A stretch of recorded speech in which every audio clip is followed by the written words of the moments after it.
2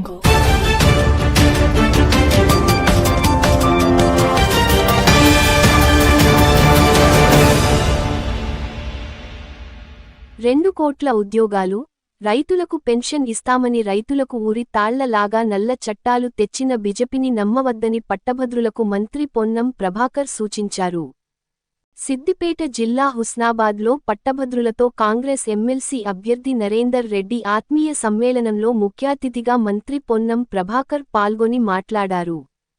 11,797 ఓట్లు హుస్నాబాద్ నియోజకవర్గంలో ఉన్నాయని, 50 మంది ఓటర్లకు ఒక ఇన్ఛార్జ్ను ఏర్పాటు చేశామన్నారు.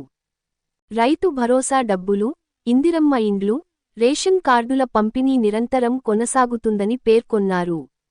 2 లక్షల లోపల రుణమాఫీ బబర్ పూర్తి చేస్తామని, గతంలో బీఆర్ఎస్ ప్రభుత్వం 1 లక్ష రూపాయల రుణ మాఫీ 5 ఏండ్లు అయినా చేయలేదన్నారు. బీజేపీ ఎమ్మెల్సీ అభ్యర్థి స్థానికేతరుడని, ఎమ్మెల్సీ ఎన్నికల్లో బీజేపీ అభ్యర్థిని ఓడించి ఆ పార్టీకి సురుకు పెట్టాల్సిన అవసరం ఉందన్నారు. 4 జిల్లాల్లో ఉన్న పట్టభద్రులు కష్టపడి పైకి వచ్చిన కాంగ్రెస్ పార్టీ అభ్యర్థి నరేందర్ రెడ్డిని బలపర్చాలని కోరారు.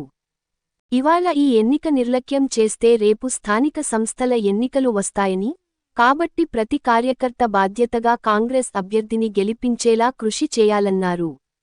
ఎమ్మెల్సీ అభ్యర్థి నరేందర్ రెడ్డి మాట్లాడుతూ రాష్ట్ర ప్రభుత్వం పట్ల నిరుద్యోగుల్లో పాజిటివిటీ ఉందన్నారు. ప్రత్యర్థులు ఓడిపోతామనే భయంతోనే తనపై సోషల్ మీడియాలో అసత్య ప్రచారాలు చేస్తున్నారని, వాళ్లు వేసే రాళ్లే తన గెలుపుకు పూల బాట అవుతాయన్నారు. తనకు అన్ని వర్గాల వారు మద్దతు ఇస్తున్నారని, విజయం తథ్యం అయిన 10 రోజులు కార్యకర్తలందరం కష్టపడి పని చేద్దామన్నారు. గెలిచిన తర్వాత తనకు వచ్చే జీత భత్యాలు తీసుకోకుండా దానితో నిరుద్యోగుల కోసం సంక్షేమ నిధిని ఏర్పాటు చేస్తానన్నారు. ఆంధ్ర విద్య సంస్థలకు దీటుగా తెలంగాణలో ఆల్ఫోర్స్ విద్య సంస్థల ద్వారా నాణ్యమైన విద్యను అందిస్తున్నామన్నారు.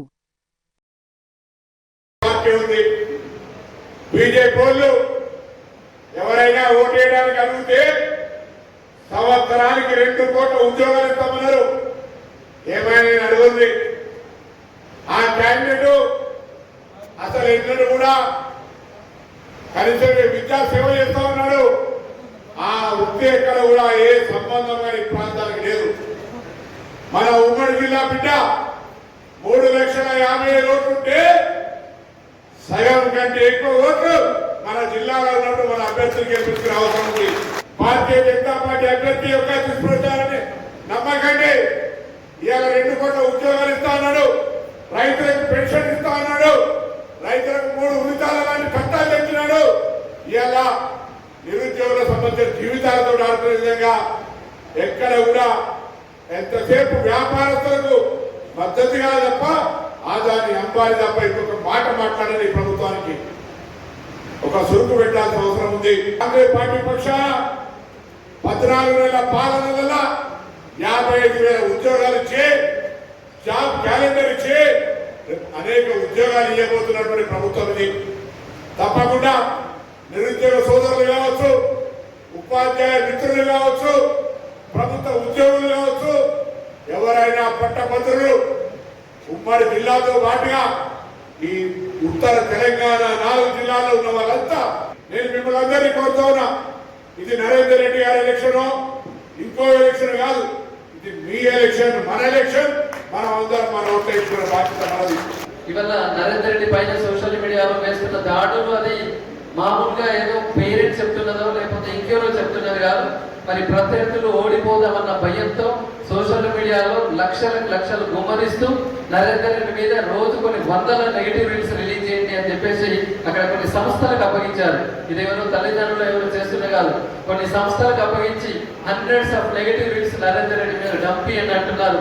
కానీ పట్టభద్రులు ఎవరు కూడా దాన్ని నమ్మే పరిస్థితి లేదు. ఎందుకంటే 30 సంవత్సరాల నుంచి అందరితో ఇక్కడ మమేమకై అందరి సమస్యలు తెలుసుకుంటూ ప్రతి సంస్థకి ఏదో రకంగా నేను సాయం చేసినామని కాబట్టి మరి వాళ్ళు విసురుతున్న రాళ్ళన్నీ కూడా అది పూలబాటగా అవుతుందని చెప్పేసి నేను ఖచ్చితంగా నమ్ముతున్నాను. ఇప్పుడు మన ప్రభుత్వమే ఉంది కాబట్టి ఇది ప్రశ్నించే గొంతుగా కాదు, ఇది ప్రభుత్వానికి పట్టభద్రులకు మధ్య వారధిగా నేను ఉంటాను. ప్రశ్నించడంతో సమస్య సాల్వ్ కావాలని ఆల్మోస్ట్ వాస్తవాలు మనకు ప్రూవ్ అయిపోతాయి. కాబట్టి ప్రశ్నించే గొంతులకు మనం ఇవాళ కాదు ఓటు వేయాల్సింది, ఇవాళ వారధిగా ఉండే వారికి మాత్రమే మనం ఓటు వేయాలన్నది పట్టభద్రులకు మనం చెప్తూ ఉండాలి. కాబట్టి మరి ఎన్నో సమస్యలు తెలుసుకుని నేను ఖచ్చితంగా పట్టభద్రులకు ఎల్లవేళలా మరి అండగా ఉంటానని చెప్పేసి, ₹1 ఎమ్మెల్సీ శాలరీ తీసుకోకుండా ఆ జీతానికి ఇంకొక డబుల్ శాలరీ ఒక సంక్షేమ నిధిగా ఏర్పాటు చేసి పేద ఉపాధ్యాయులకు మరి పేద నిరుద్యోగులకు ఖచ్చితంగా అమౌంట్ నేను స్పెండ్ చేస్తానని చెప్పేసి, ఇక్కడ ఉన్న మరి ప్రైవేట్ ఉపాధ్యాయులకు కూడా ఖచ్చితంగా మరి ప్రభుత్వంతో చర్చించి మీ అందరికీ హెల్త్ కార్డ్స్ ఇప్పించే దిశగా కూడా నేను ఖచ్చితంగా కృషి చేస్తానని చెప్పి చెప్పడం జరుగుతున్నది.